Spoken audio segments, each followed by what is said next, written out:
Hutter, Senior Researcher at DeepMind and Professor at the Australian National University, and Cole Wyeth, PhD student at the University of Waterloo, supervised by Ming Li and advised by Marcus. So it's our pleasure to be here at the SMRI for a focus period on the mathematical science of AI safety. I'm going to ask some questions of Marcus and Cole about AI, mathematics, and AI safety, beginning with the following. So Marcus, in your lectures on Friday, you mentioned that you did graduate studies both in physics and in computer science and eventually ended up in AI. And I'm curious if you think in some sense learning and intelligence are as fundamental as the phenomena studied by physics, or maybe more fundamental. I don't know whether it's more fundamental, but I think it's more useful, right? Because once we solve the AI problem, the AGI problem, we can just ask the AGI for the fundamental theory of physics. And that's one of the reasons why I've then settled for AI. I really did back and forth, bachelor in computer science, bachelor in physics, master's in computer science, PhD in physics, and 4.5 years startups, and then another second PhD habilitation in computer science. And by then, I decided to go the AI path. But I wouldn't say that's more fundamental. Maybe theory of everything in physics is maybe called more fundamental.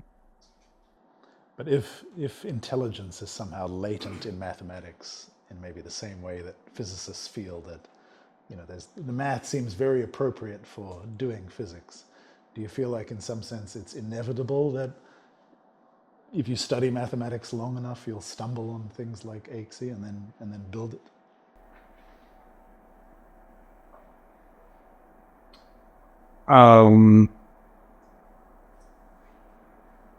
It depends. Now whether this is a philosophical or practical questions or something. I stumbled across it, obviously, right? So that's history. If you have an intelligent species like a human who is sort of ignorantly lazy, no jokes, okay, I know. Who wants to automate things, right, to make life more convenient. Create beauty by compression. or these kinds of things, right? Then, we need to understand the concept of intelligence. And I think the ultimate understanding is formalizing it in mathematics, right? Otherwise, or code is fine too, which your understanding can analyze. Because, it is just, the word philosophy, right? You get some understanding. All scientists start in philosophy, but it needs to be formalized ultimately.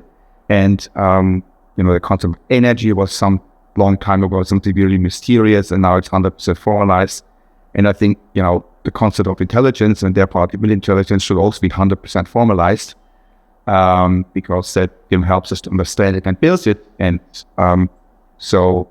and that was one of the motivations of AIXI, and whether it's inevitable or not, I don't know. Maybe we could have created AGI without ever discovering AIXI. I don't know. I guess you could argue that AIXI would work in a universe with different physics as well, right? Which prevented GPUs. Yeah, sure. Then maybe it works even better relative. I see. Okay, that's interesting. So we were recently, all three of us, at the UK AI Security Institute conference in London, and I saw on the Google Doc there, you said something like, there was a question which Edmund put there, I guess, something like, who would you like to talk to? And I noted, you said something like, crazy people, which I read to mean other crazy people, which I liked very much. So I feel like since, you've been thinking about AIXI for 25 years at least. Yes, right? And I imagine for a lot of that time, maybe most of the world sort of thought this was a little bit crazy. Of course, now the world is, maybe that was true, but now the rest of the world is also crazy in some sense, like believing in artificial general intelligence, and believing in AGI not just as something that could be built, but as something sort of deep and important and mathematically also important. So how does it feel to sort of have the rest of the world catch up to this position that, I guess you've often described the experience of, you were the only person some students interested in this could come to over the years, right? Yeah, I mean, the short answer is it's great and exhausting. And yeah, 25 years ago, AI was not fashionable. And, I mean, the term AGI didn't exist, but, super intelligent machines, some mathematicians or science fiction authors, wrote about it. But it was definitely nothing you should say in order to get an academic position. But I'm really grateful to Jung Schmidhuber, who is also sort of in the, I guess, crazy category for many people. I mean, he immediately knew the value, right? And I got a postdoc position and a research position there relatively quickly. That was great. And then at the ANU, they were at the department at the time liked the model, and that helped me. And after 6 years, sort of was a little bit established and the book. But then, the next department had, and, others, I mean, one famous professor told me, it's AGI is total bullshit, right? I mean, these words, right? And I mean, he also said, he doesn't like the forcing learning. Do you remember what year that was? Must have been around 2010, maybe. Yes. And I should ask, I want to ask it again, right? It's because change. Well, some people don't change their mind. They just ignore facts. Anyway, so I worked in quite some isolation, which was good in the sense that we could just pursue what I was interested in. And I got some great PhD students, Shane Legg, Jan Leike, others, Cole, he is really great. And Mike Cohen, I mean, obviously he worked, had all the safety papers about IXC. And at some point, AGI took off and more people know about it. I mean, the safety community already, they were probably the first one picking up the IXC model. So the singularity people, the crazy people, right? The Miri people, and so the value, not just, writing philosophy papers, but, really analyzing it, mathematically. And I mean, now there are many people to talk to about this stuff, and we can even get an industry position working on this kind of stuff. And it's exhausting because when I was in isolation, right, the number of papers which I had to read was close to zero, right? I wrote more papers than I read. I mean, okay, that's an exaggeration.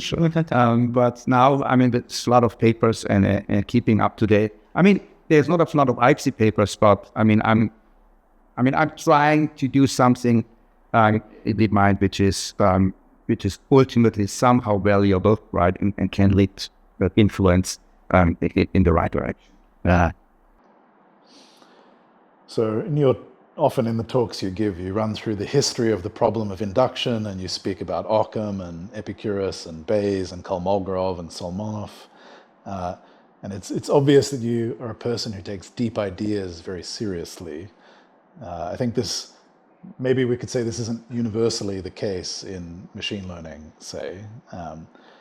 And while I think all of us have deep respect for the engineering that's produced the modern systems that work very well and which we're all interested in, I'm interested in your perspective on defending the proposition that deep ideas also matter. I mean, both for the way we got to where we are in terms of AI that actually works, and also deep ideas mattering for safety.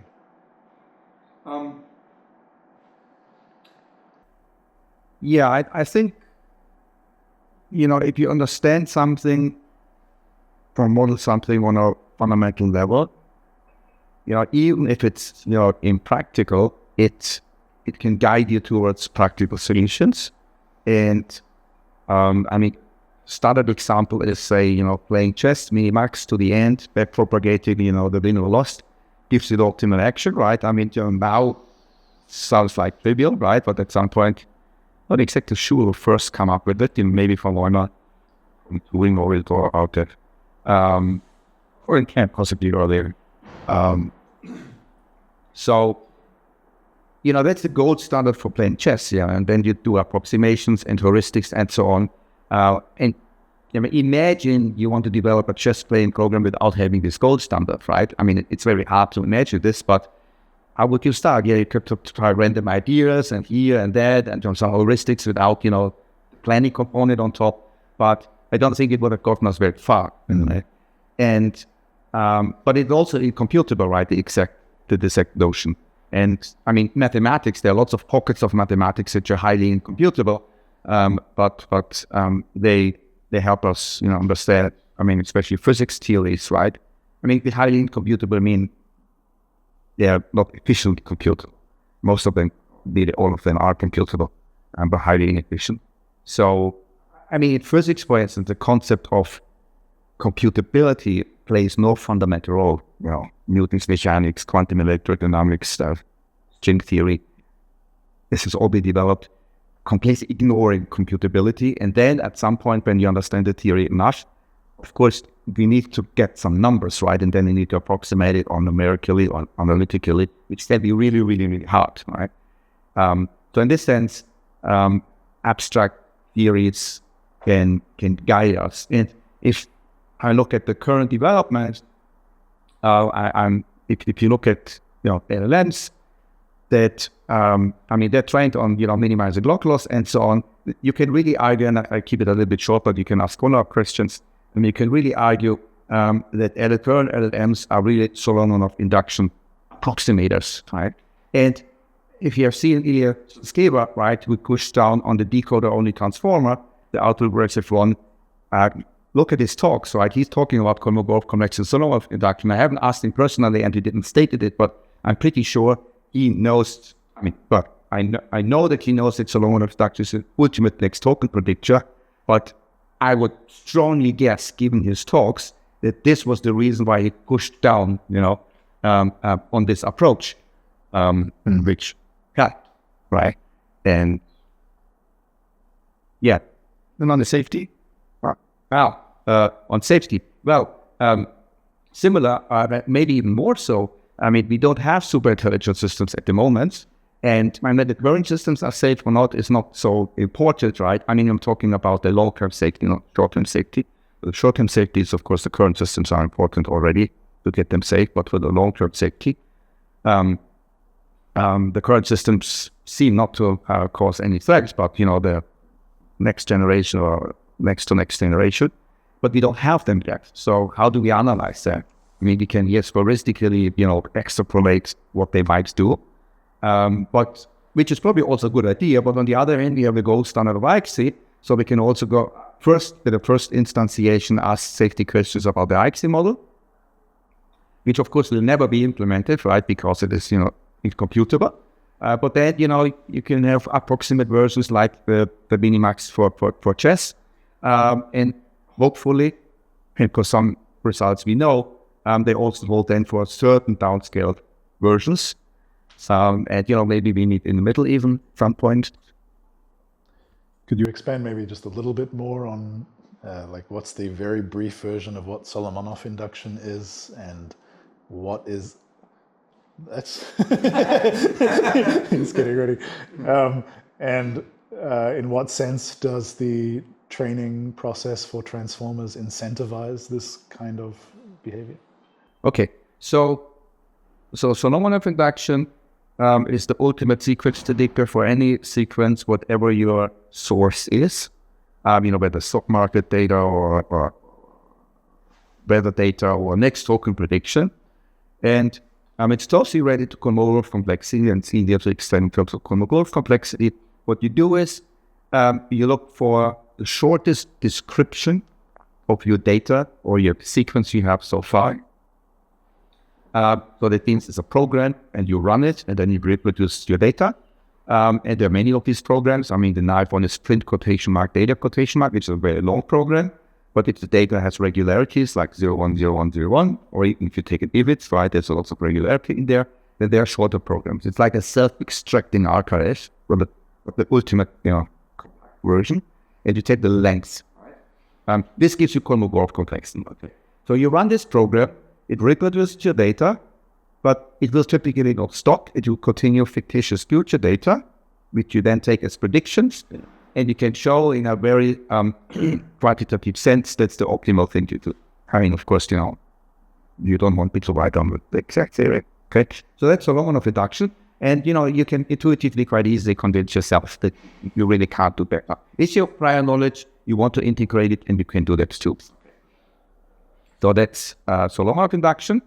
And so if you could sample or would sample from Solomonov's distribution, and you would train a sufficiently powerful model, let's say a transformer, so any neural network which is universal, and the training algorithms would converge to sufficiently good or global minimum that you can actually show theoretically that, and then you freeze the weights that in context it will mimic Solomon induction or approximate Solomon induction, which, as I just said, is the best possible way of doing next topic prediction. And of course, I bet it a lot of ifs, right? But for smaller model classes, that worked beautifully. And we even tested it in a very limited way with Solomon induction, and we got some encouraging results. Thanks. And so obviously now, these days, transformers are then subsequently, after this kind of pre-training phase you're describing, trained in addition to be like agents and take actions. To what degree is that also some aspect of the mathematical formalism? So, or maybe the optimal version of that, I guess, is what I mean. Yeah. So if you only think about sequence prediction, then everything you do on top would sort of distort actually things, right? But if you think about then the IC model, which builds on top of Solomonov induction, so Solomonov induction only solves the prediction problem, right? Like optimal total prediction, but you also wanted, some people want an agent that acts intelligently, and agents affect the environment, and this environment then reacts back, like when you play chess, right? Your actions have consequences, and you have to take it into account. And you should not greedily maximize your reward or minimize loss, but you should, do that over a horizon which is interesting to you. And if you know the environment, say perfectly like in chess, right, or stochastically like in backgammon, then you just do sequential decision theory, similar to chess, but instead of minimax, it's epimax or something. But if you don't know the environment, what do? You have to learn the environment. But what is a universal learning algorithm? Well, that is Solomonov. Okay, so you plug it, Solomonov, into the sequential decision theory framework. It both gives you this optimal agent IC, which is sort of here. I see somebody will down in and consider if you want an equation.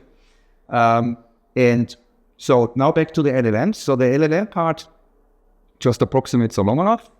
And then what you mentioned, the chain of thought and LHF, and so top, you can regard it as a very primitive, version of TED to do sequential decisions. And my hope is that, and many people work on it to prove this. And I would say the LLM part is really, really close to Solomonov. Still, maybe not in all aspects of quality, but in the approach and in philosophy, right? And we are sort of close. But for the distributor part, it's relatively primitive what we're doing so far. But if the momentum goes in the right direction, we are really, converging rapidly towards that. So I know, Cole, you're primarily motivated by applications to safety. So could you maybe explain a bit why this convergence to AIXI makes it therefore promising to mathematically study AIXI and then help with safety? Yeah. So, So if in the limit, then you approach something that something like IC, then hopefully the theory that you can kind of adapt the theory from IC then applied to real systems. So that's sort of the immediate answer, right? Does that look like, so AIXI itself maybe is safe or unsafe, but some slight variant theoretically you can prove is safe, and then you modify how you're building it? How do you imagine that actually catching out? Yeah, so for IC, you have some kind of variations of the agent which are safer. So the kind of classic is maybe you only kind of myopically plan ahead, so only a short number of steps. and rather than sort of very long planning horizons, and then you hope that you can use that agent for more localized tasks. And this is called like Fox myopic AI from McCoy. And then there's then a lot of other proposals in this flavor. Like maybe you have some more pessimistic version of the XE agent, and it sort of prefers the user if it's not sure what's going to, if it's kind of not sure what's going to happen next, and you even have some potentially some like kind of suicidal version of the XE agent that only ever gets negative rewards, and then it would like to shut itself off as soon as possible, right? So there's because the XE because the formalism is cleaner, you can actually prove things about this kind of theorems, so these kind of things. Now, none of them I think are really satisfactory at this point. They usually sacrifice some capabilities in exchange for safety properties, and that even beyond that, there's some question about whether there are important differences between the XE formalism and then things that happen in the real world. So maybe some of these guarantees decay under computable approximation, and particularly by systems that are really kind of running on machines in the real world. Mm-hmm. So then why is there some sort of another reason for optimism to sort of prefer this approach where you start by looking for guarantees in the mathematical domain, and then you hope that the real systems approach them. The real systems are like complicated, right? So a transformer is mathematically a very complicated object. So it's difficult to kind of find any kind of analytical solution about transformers. But then you hope that after they're trained, they're sort of trying to approximate this ideal sequence prediction. And if so, then maybe some of the details are screened off. So once you have a trained model, you can model as acting like Solomon reductions of the first order, and then maybe there are some higher order corrections. All right. Cool. Yeah, I have a question about that.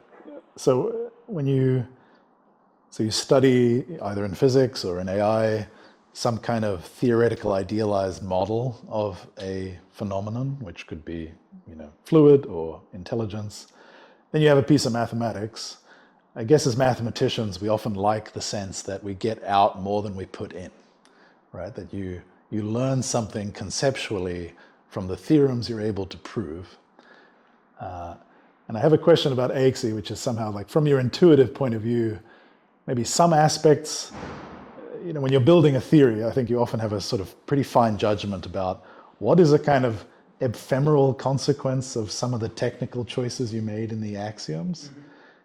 Versus things that are really you getting out more than you put in. Like there's actually like a conceptual thing that emerges that you didn't put in that doesn't feel like some ephemeral consequence of modeling choices, but is somehow real. And I guess we've talked about a few things over the last few days that could go in either bucket, but I'm curious in eliciting from both of you a sense of maybe one example at least of each where some aspect of AXE, maybe your answer is there's nothing. Everything in AXE is like expected to appear in the real world, but maybe some aspect of AXE that feels like a limitation of current mathematical treatment, or just, if we had more ears and more brains thinking about it, we'd figure better ways to write down the equations, and this aspect would sort of go away or seem less important.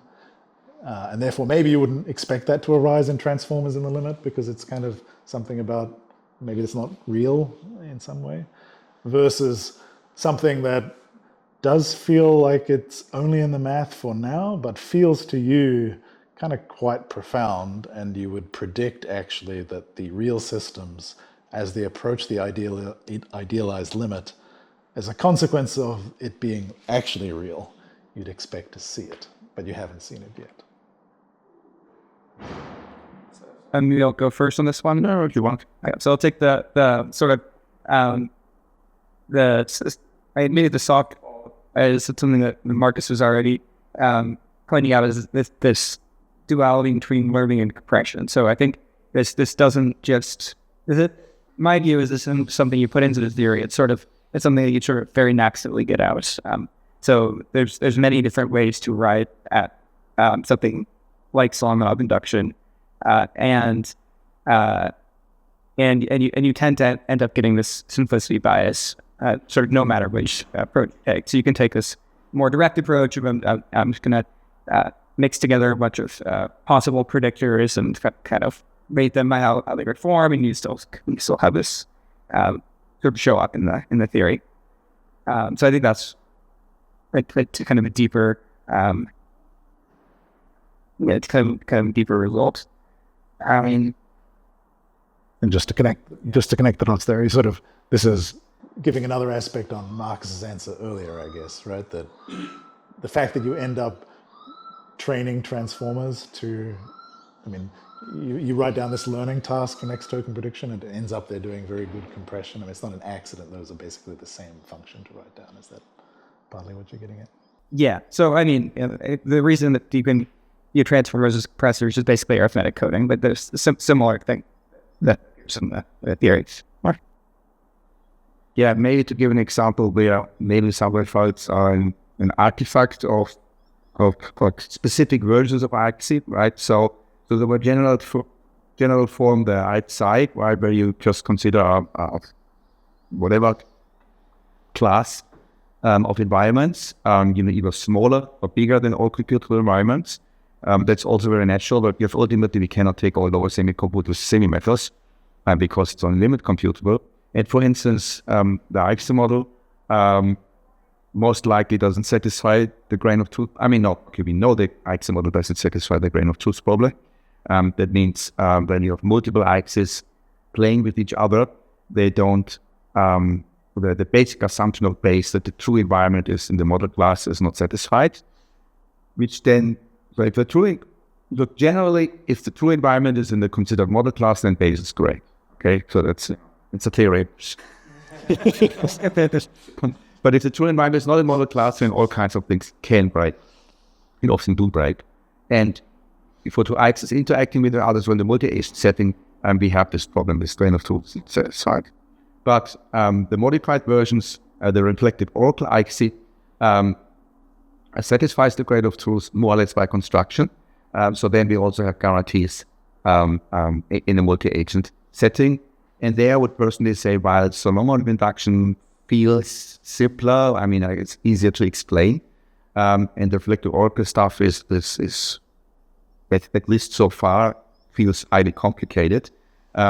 They're both limit computable.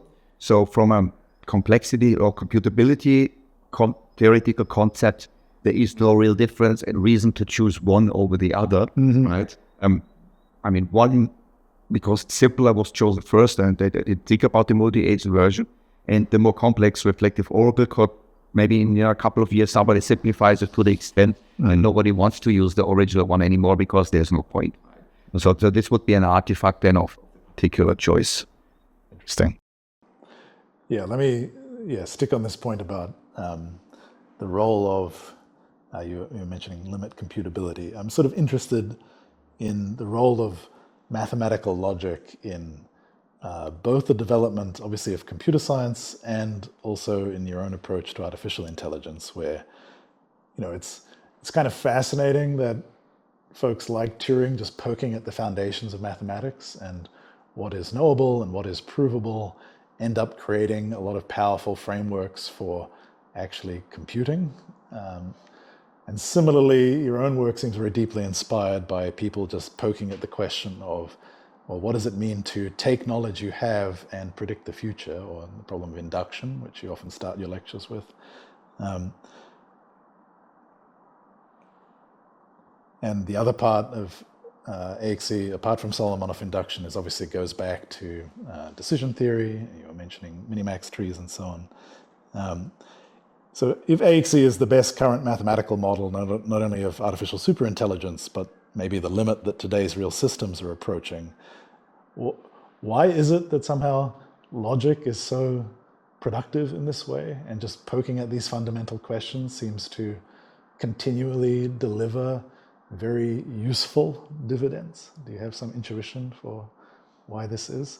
And is there more to be found in other I mean, there's other areas of logic that we haven't discussed, things like, computational complexities are maybe considered part of computer science, but also has a lot of overlap with logic. Why does this keep happening? I mean, you call it logic, but I guess you mean more computability, right?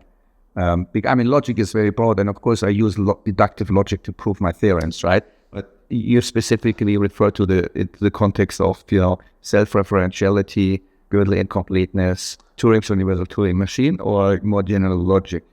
I guess I'm just pointing to the instinct that gives, the kind of questions that gave rise to logic, which is like the nature of human reason. How do we make decisions? What is knowable and what isn't? How do we know things?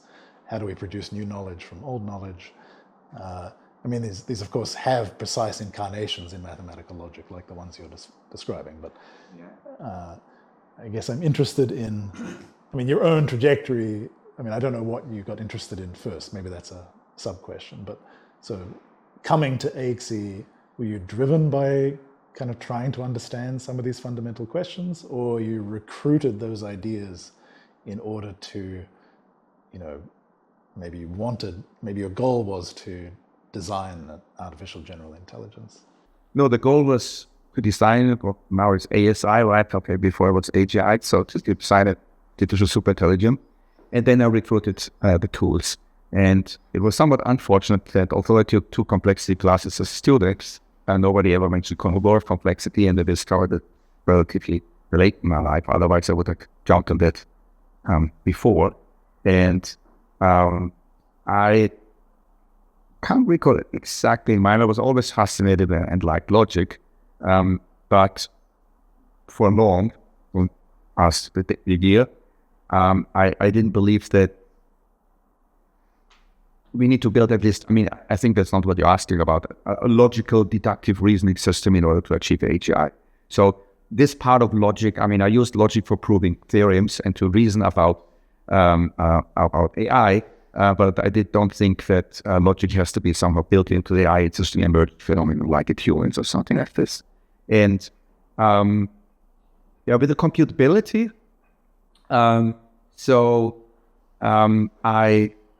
because of my physics background, I know, the general relativity theory, quantum electrodynamics, standard model particle physics, and it's super subtle. I know. Even QED is not on mathematical foundations, proper mathematical foundations, but for all practical purposes, let's phrase it that way, all relevant physical theories are approximable to arbitrary degree. And so that means, at the very least, those aspects of the universe which we can interact with, they are computable. And therefore, assuming that the world is quantum mechanics is stochastic, so you need probability distributions. Yeah. And also for other reasons. So therefore, if I want a super intelligence which can deal with all kinds of problems, I need to make minimal assumptions, right? But without any assumptions, there are no free large theorems. You cannot do anything.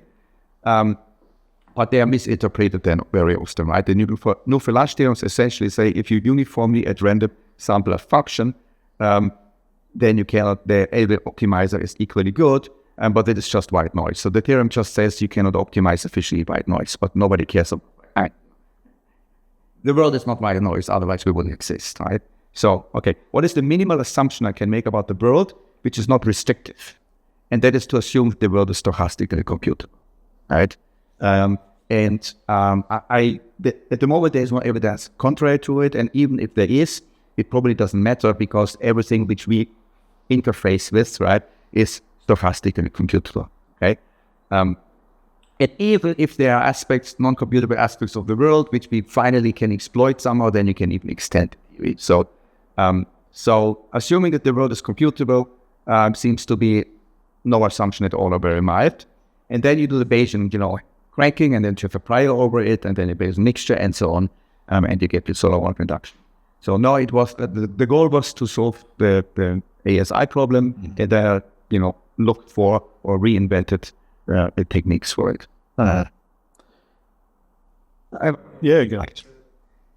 So I think the examples that you gave are like things like inventing computers and then eventually trying to invent AI, right? So this is the type of problem where we're trying to kind of automate parts of our thinking, right?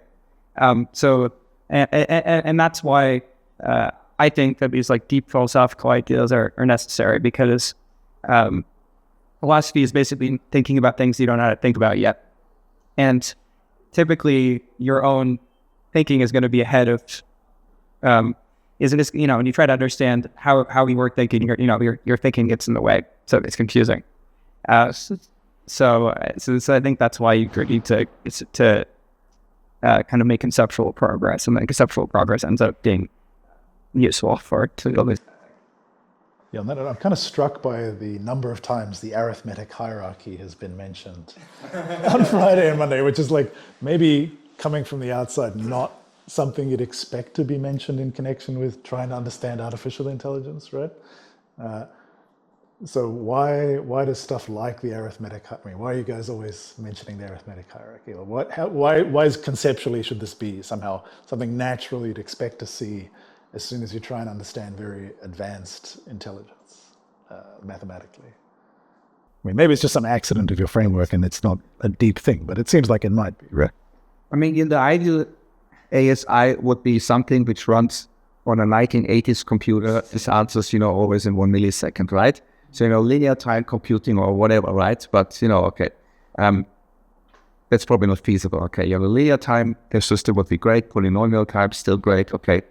But there are problems out there which need exponential time, and there are problems which, even worse, double exponential time, and, some nice mathematical axiom systems. And, well, if you want to solve super intelligence, right, that sounds super complicated, right? So, and unfortunately, with Turing machines, we already know there's a universal Turing machine. We have the voting problem, right? So computability naturally, by a diagonalization argument and like Gödel, right? So if you look at these fundamental, partly self-referential questions, right, you very quickly run into undecidability or uncomputability. Okay, and then but there are better or worse levels of uncomputability, and then you come into the arithmetic hierarchy, right? So sigma 1 is lower computable, semi-computable, pi 1 is upper semi-computable, and delta 1 would be really finitely computable. And then if you go to the next level, delta 2, which is limit computable, that means there's an algorithm. If you run it sufficiently long, it will give you the correct answer, but you never know whether the algorithm changes its mind later, right? So if you have a discrete output, like in Kolmogorov complex with IXI, you get after finite time. So it's not too bad in a certain sense. If you can implement it on a machine, right, and after finite time, it gives you a K, but you never know whether the algorithm changes its mind, and also, it's insanely slow. And that is delta 2 in the hierarchy. And I thought, of course, IXI is in delta 2. But then Leiter came along, right, and I give my students at the beginning warm-up problems where I know the solution and I could prove it, but it's better to let the student, grind their keys on. And he figured out that IXI, as it was there, it was actually, one version of delta 4, right? And thought, that's too bad, right? And, with minimal modifications, right, you just say epsilon optimal output. That's all we need if epsilon is small or something. It's not small. So you can put it easily back in delta 2. Mm-hmm. So that's the reason why we're talking about this hierarchy. We want something. So for me, reality ends at delta 2. Everything below delta 2 is somehow real, and everything above is fantasy. No, that's yeah. That's what you want. What is the slogan? And at the beginning, the reflective oracle actually solved the grain of truth problem by mirroring people. That was beyond the arithmetic hierarchy, right? So that was really, really bad, right? So this, but then pushed it down to delta 2 again. So we are back to the real. So can I ask? Yeah, go ahead. So you mentioned the universe is most likely computable. Yeah, and but it's also maybe a subset of people would think it's efficient computer. So it is like you believe in the extended church Turing cases, not just the church Turing cases. That you would commonly believe that the universe was in VQB or something. And I've asked you briefly before already, but like, you think the research program that took HC and then tried to build like a more efficient, like a viewable theory of it could be interesting or useful, not even possible? I think this is multiple questions. So first is whether the universe is efficiently computable. I mean, doesn't look like quantum mechanics is really efficient. Well, it's a BQB, right? So not by efficiently computable, I mean BQB, not like in quality of it. Yeah. It one that. Okay. Quantum AXE when? Yeah. I think it's like I see it as. We have a paper about quantum IC, yes. Oh, okay. Okay, let's get to the quantum IC in a second. So, but even BQP,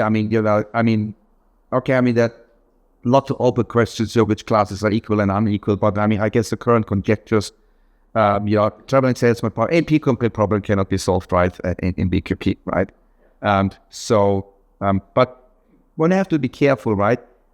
It could be that the universe is efficiently simulatable, right? You start with the initial state, right? And then we simulate it time step by time steps, or maybe on Planck scale or something like this, which also I find questionable, but maybe it is. But even if it's then if you ask questions about the simulated universe, one question is, does this Turing machine which I just built hold, right?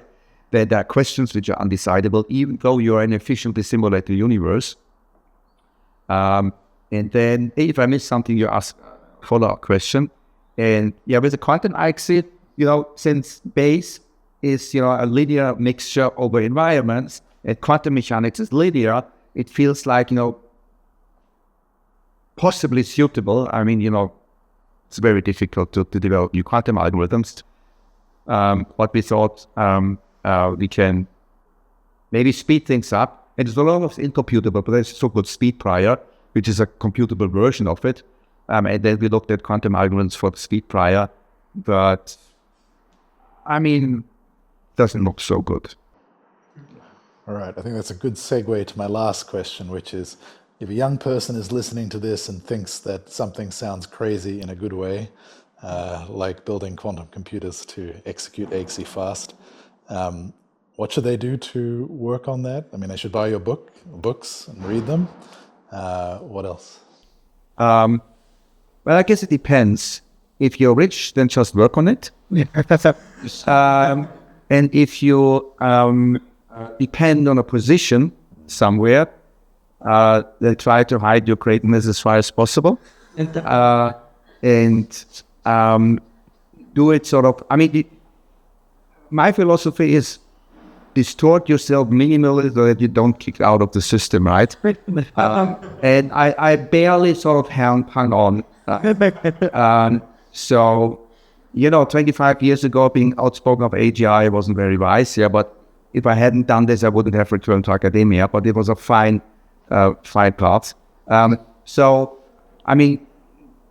Some periods of isolation and doing your own crazy thing, or working on IC, this now is not so crazy anymore, right? So that's, it's also not yet super mainstream, but I think it's sort of acceptable now, and you can get in good conferences and publish your work there. And that's what employers at universities care about, publications, top conferences and journals. But then maybe also do, sometimes immerse yourself with what is fashionable and publish some more mainstream, at the moment deep learning stuff, and ideally probably connected. Sort of somebody wants to work on IMC, IC, LLM, that would be great if you have a more experimental sort of attitude, right? Just take an LLM, plug it into Monte Carlo tree search, done, right? In theory, practice, of course, lots of experimentation that you have to play around with and so on. So, but it seems feasible, and I think you can write some cool papers. And from the theory side, there are lots of open questions, classical questions, basic questions. You can find many of them open. The research problems are mostly in my old book. There is problems. Also have a 2009 paper, open problems in universal AI. Many of my papers at the end have a list of all the problems, because these days I'm always happy if somebody else solves it. I have enough papers. Get in touch with me. So we have the uaiasi.com hub, which is primarily organized by Cole. Great job, and you. This is how it ends. It's a you.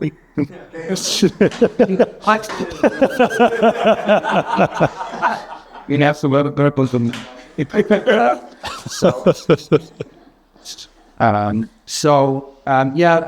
We meet weekly for a reading group, free-form discussions, and for talks and discussions.